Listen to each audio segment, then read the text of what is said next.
I love plugins. Nice.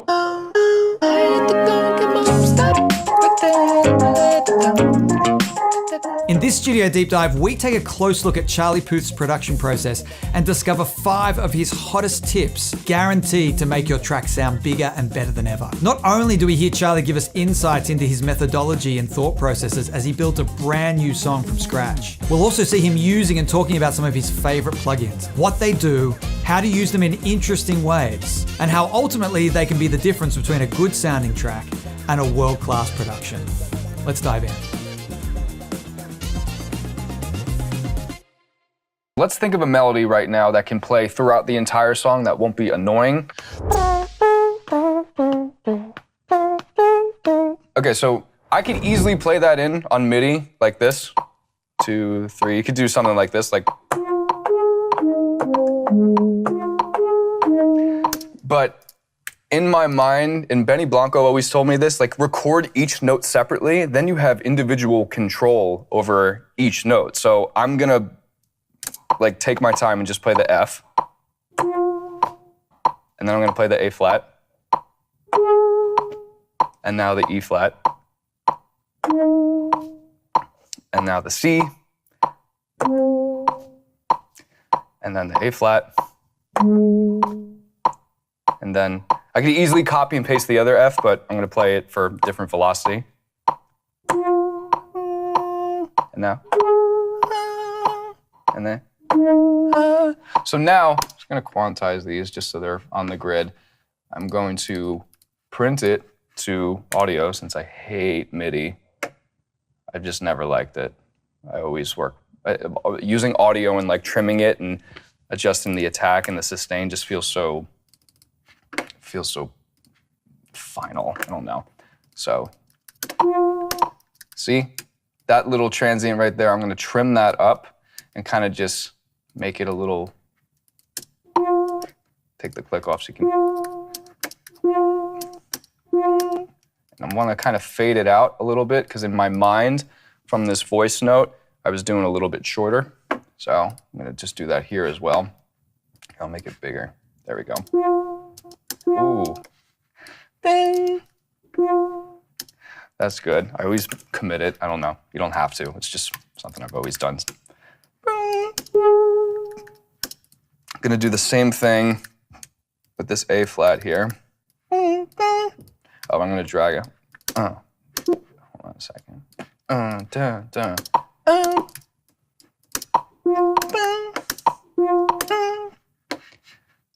And look, now it's not gonna tail over anything.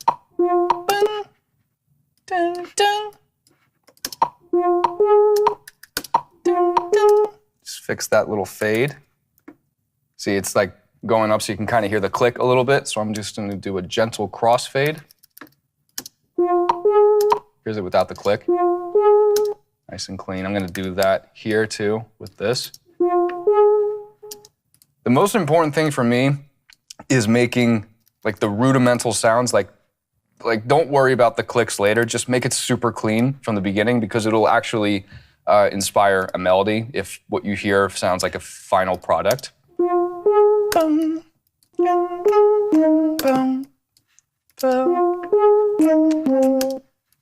at that.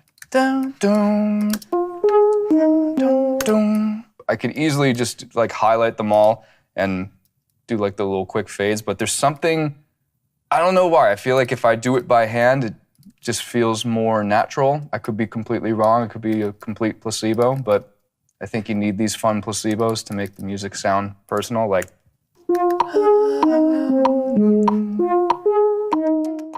This is such a huge tip and also a very interesting process to observe because often with production and recording, we're trying to capture the essence of the performance, whether we're playing in a chord progression or a melody or a groove. But in this case, Charlie wants absolute control over each note in that melody. And we can see why he wants that control because he really zooms in and takes a lot of time and care shaping each note, trimming the transients, putting fades at the beginning and end of the note, really treating each note like a separate entity and then bringing them all together. And he repeats this process with other elements in the production as the session goes on. Later on. Ooh, that's dope.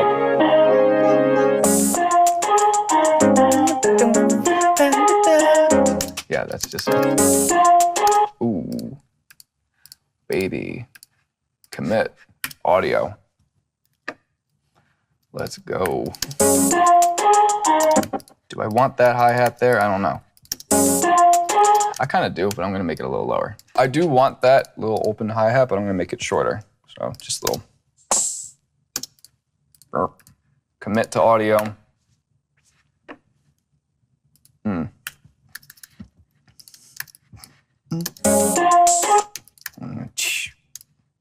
now it's on its own track. Ooh, whoa, what was that? Ooh.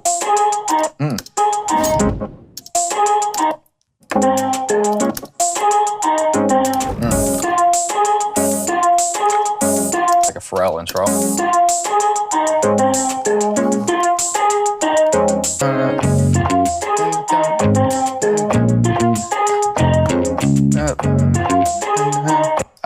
Simpler at the end.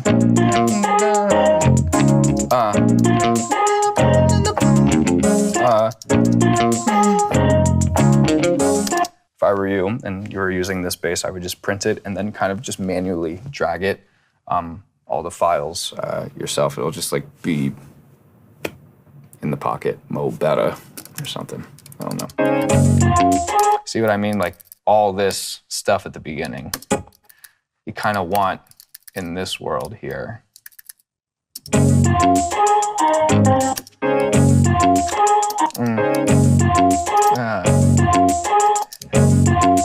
I'll even go as far as just like trim it even more.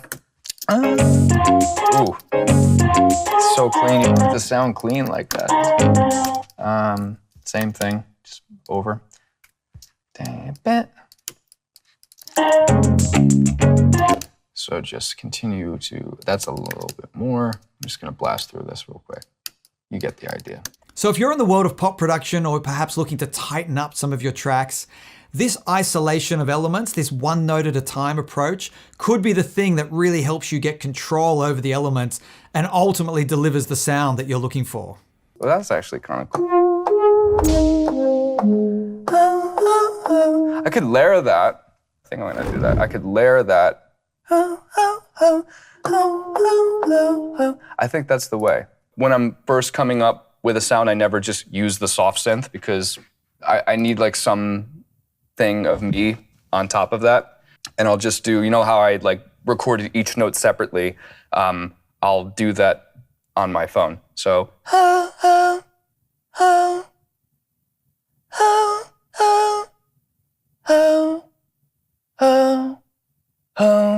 Now we're gonna take the notes that I just recorded on my phone. So let me get a. I like that one.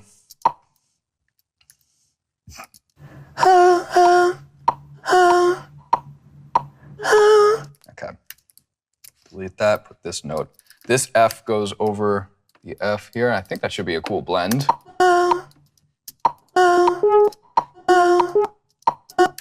Do a little fade. I'm just layering my voice on top of the synth right now. I don't want it to sound like me. I want it to sound ambiguous. I want it to feel like texture, like it was part of the soft synth. So I'm gonna kind of lower it down a little bit. Let's go into sound toys. Sound toys. What's that one thing Benny told me about? Little altar boy. Put it after the EQ. I don't know if that's correct or the right way to do it, but works for me. Change the format a little bit.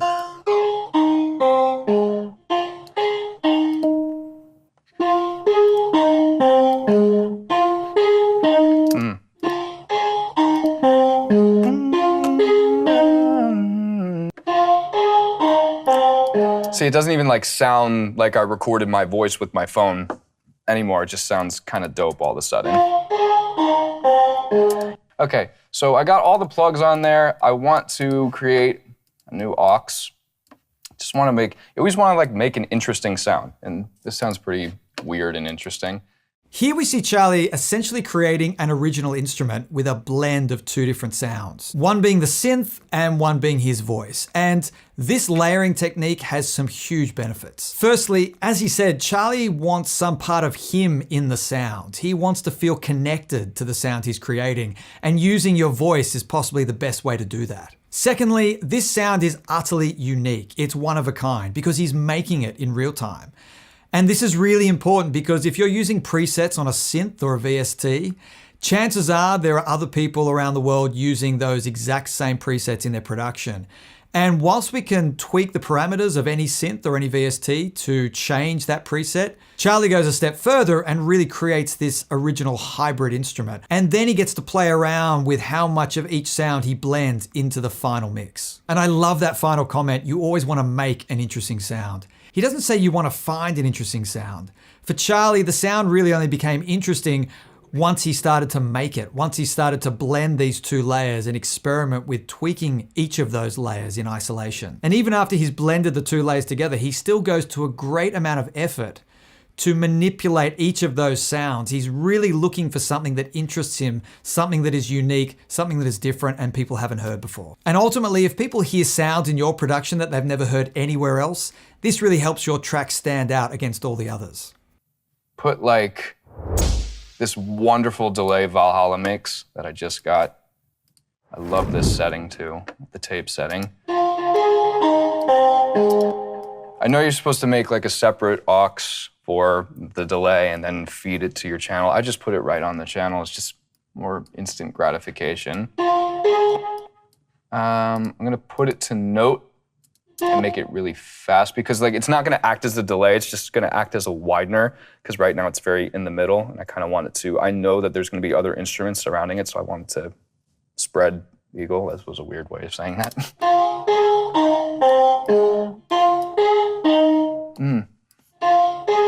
This spread little thing here, we could bring this up. I usually bring it to right here.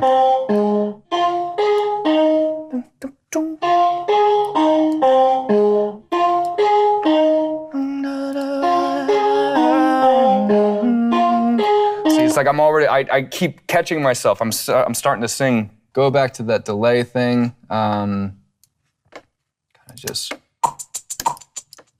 spread it just a little bit. Ooh, might have to.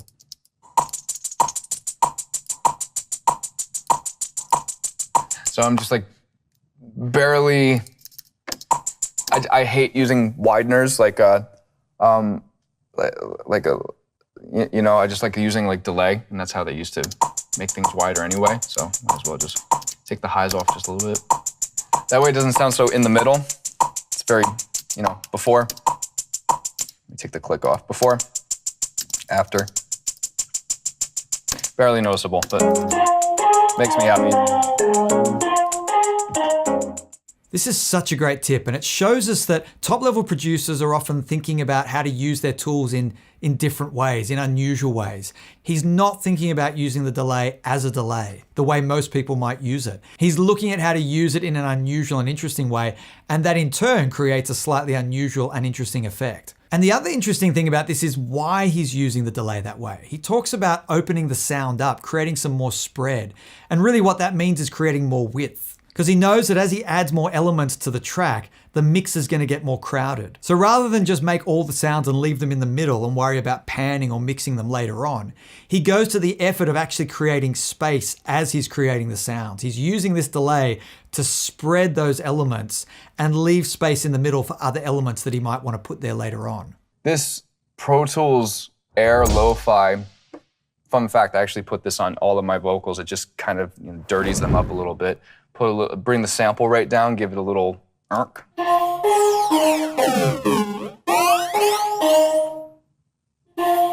You just adjust the sample rate to wherever you think it sounds the best. I don't know what, you know, technically is supposed to be the right way, but everybody uses this RC20. Just give it a little bit of cheap little.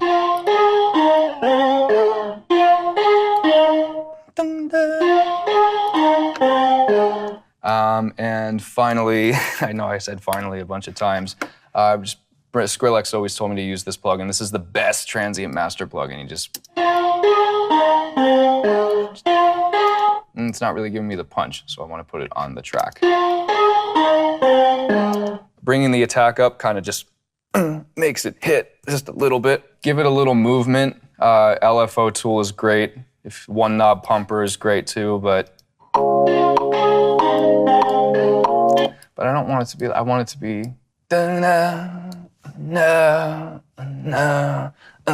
so I'm gonna just put it to half there and kind of just nudge it down a little bit here. A little much maybe.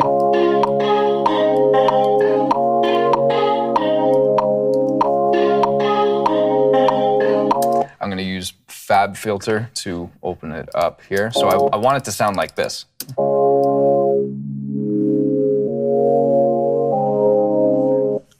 So.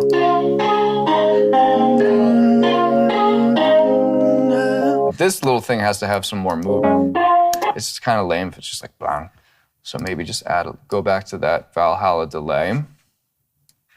Just add a little bit. Kind of 1975 sounding. I love Maddie and. Oh.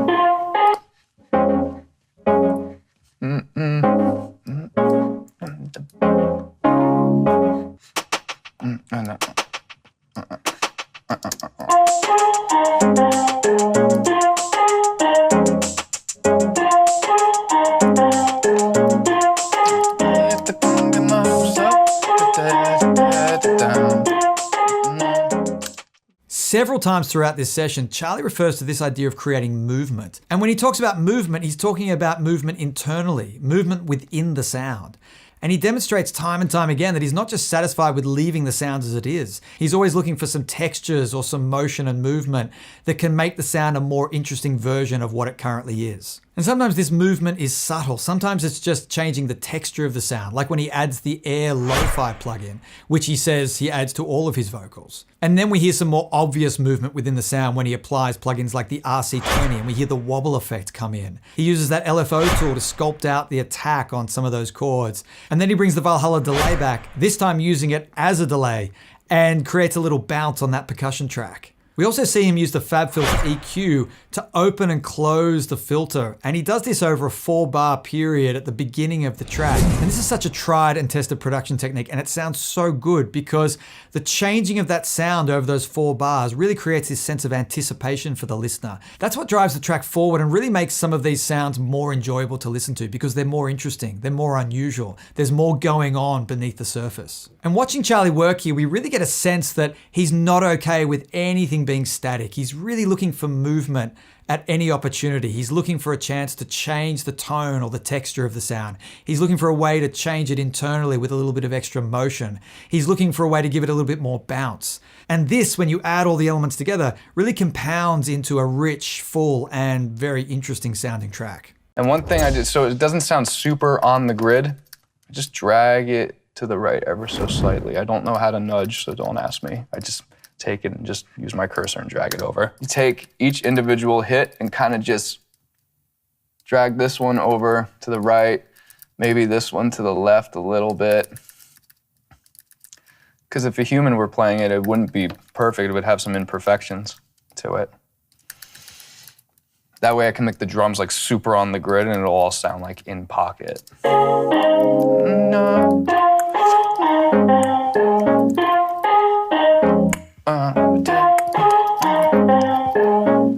So take that to the right a little bit. This one maybe to the left. Maybe that one's just right on it. Okay. And this is really extra, but let's be a little extra. This is a little to the right. Next one, drag it over to the left. Next one to the right. This one. Because then you get like something like delightfully imperfect. Oh, that's so dope. Okay, hold on. Da, da, da, ba, ba, ba, ba. Oh my God. I wanna da, da, da. Okay. Yeah. Now it just sounds like I just imperfectly, kind of perfectly played it, like I have rhythm. Which I kind of do, but not really. This is one of the best tips you will ever hear from a producer, because Charlie knows that if he leaves everything quantized, everything right on the grid, the whole thing's going to feel too stiff, too rigid, too robotic. And so he takes great care to move the sound just slightly before or after the beat, adding back some of that human feel, adding what he calls these little imperfections. And moving some of these elements just off the grid not only makes the whole thing feel more human, it again makes space for other elements to be placed on the grid. As Charlie points out, if he can make space with these elements being off the grid, later on when he wants to put the drums in, he might want to put them bang on and really sit them in the pocket. So there you have 5 hot production tips from Charlie Puth and a breakdown of some of his favorite tools and plugins. And the real takeaway here is observing just how much time and care he takes when crafting each of these sounds. So if you're looking for ways to elevate your production, consider taking a little more time and making a little more effort when shaping each individual sound that you're working on.